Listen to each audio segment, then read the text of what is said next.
Smile was dedicated to my mom who passed away in 2010, you know, and I started doing it at the end of the last tour as a second encore, kind of like it was a heartfelt piece of music. It has a lot to do with how I feel as a person, you know, and also my mom loved beautiful melodies, and I know she would have loved that, so I really dedicated it to her, and it was played live.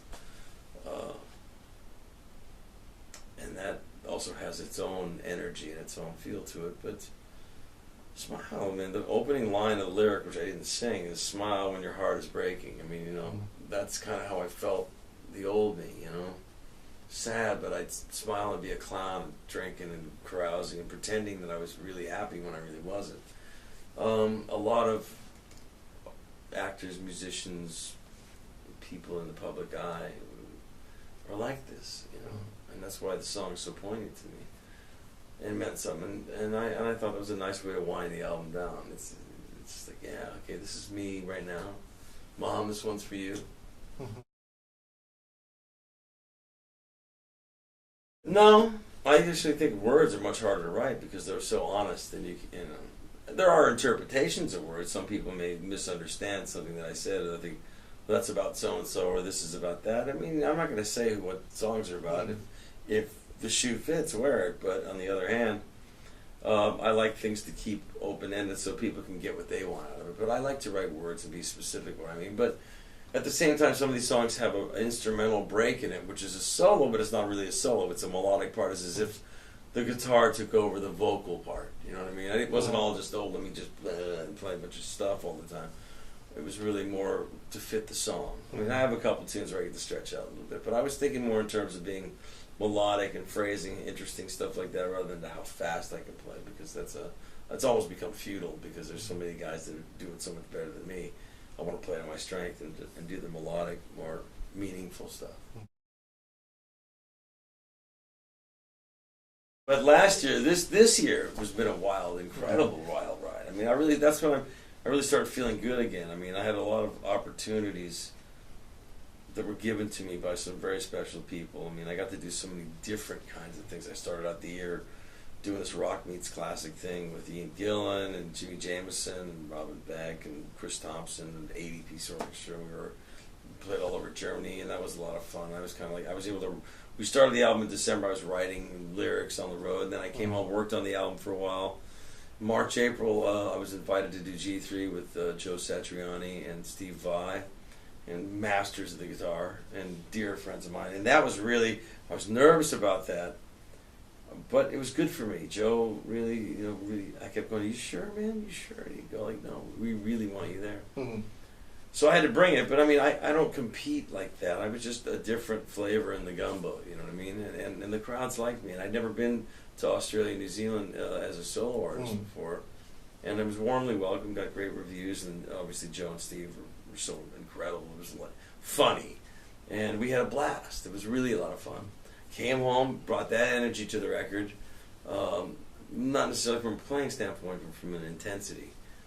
And then I worked on the record some more, and then Ringo. I got to go out with Ringo and the All-Stars, you know what I mean? And that was like the best summer I've ever had in my whole life, you know? It was like summer vacation. Oh, and made some really close new friends. Todd Rundgren, who's a genius, and one of the great songwriters, producers, artists, singers, songwriters, producers. I mean, he's a madman, and I really grew to love him as a person as well. He's a very smart, well-read cat too, man. I mean, I really respect him as a human being. And then the boss, Ringo. I mean, who's probably the coolest man I've ever met on planet Earth. The reason why I play the Beatles and all that, and to come full circle to be in a band with Ringo, and his wisdom and his view of life and how he leads it and how to live a long life. He's 72 years old. He looks like he's 40, and he's funny and talented and smart and wise and everything you could ever imagine and want him to be, and then some. And he's become a friend of mine. He's my friend.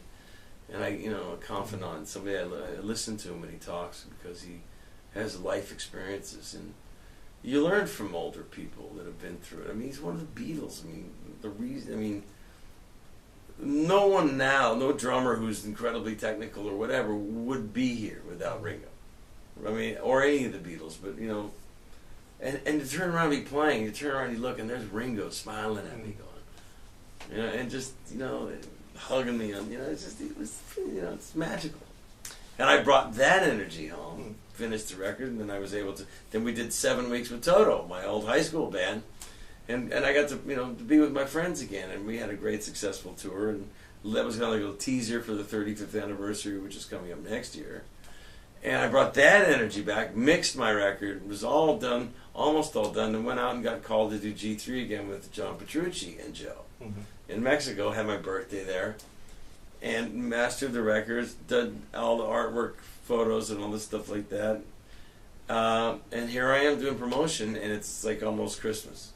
And then I head out with Ringo again in February. 2 months solo for the release. My album comes out January 21st, 2013, all over the world.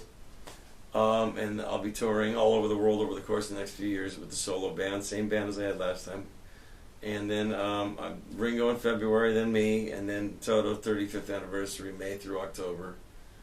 And then repeat the whole thing again through 2015. So it's wonderful to be busy and working and have some new stuff to play and be here for you guys. I wouldn't do it without Steve Lukather in the band. I mean, I have to have my high school buddies and looking around, otherwise it's just not Toto to me.